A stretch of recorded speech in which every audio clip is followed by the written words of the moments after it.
Guided surgery provides numerous benefits, including the ability to place implants in more ideal positions based on a restoratively driven treatment plan. It allows a flapless procedure if indicated to be performed in a more precise manner. And implant placement can be performed with a higher degree of safety as vital structures have been pre-identified pre-surgically.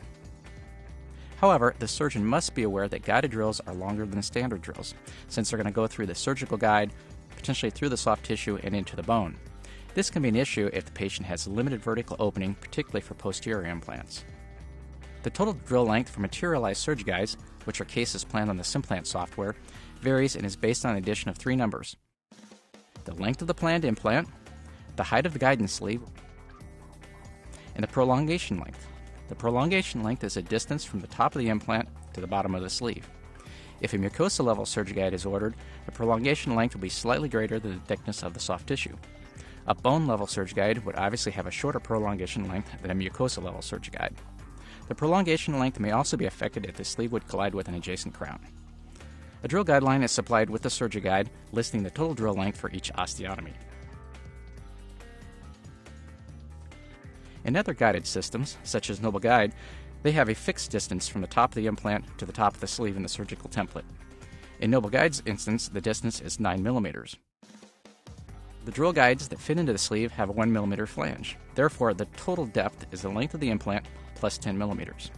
The parallel-walled Noble Guide twist drills are 10 millimeters longer than their standard twist drills. The overall length of the Noble Guide taper drills is approximately 6 millimeters more than the standard taper drills.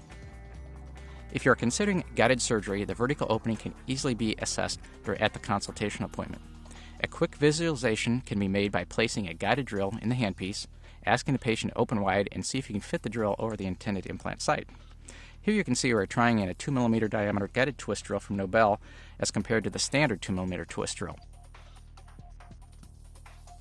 Next, we tried in the guided 10 millimeter taper drills and 13 millimeter taper drills just to see what would fit. There are various ways of dealing with the limited vertical opening during the procedure. First, to the obvious.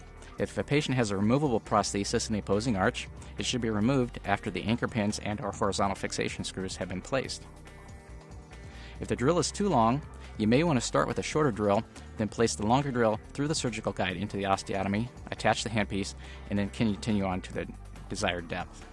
A key to success with guided surgery is becoming familiar with the components and understanding their uses and limitations. Evaluating the patient's vertical opening up front can eliminate surprises and help the case go smoothly.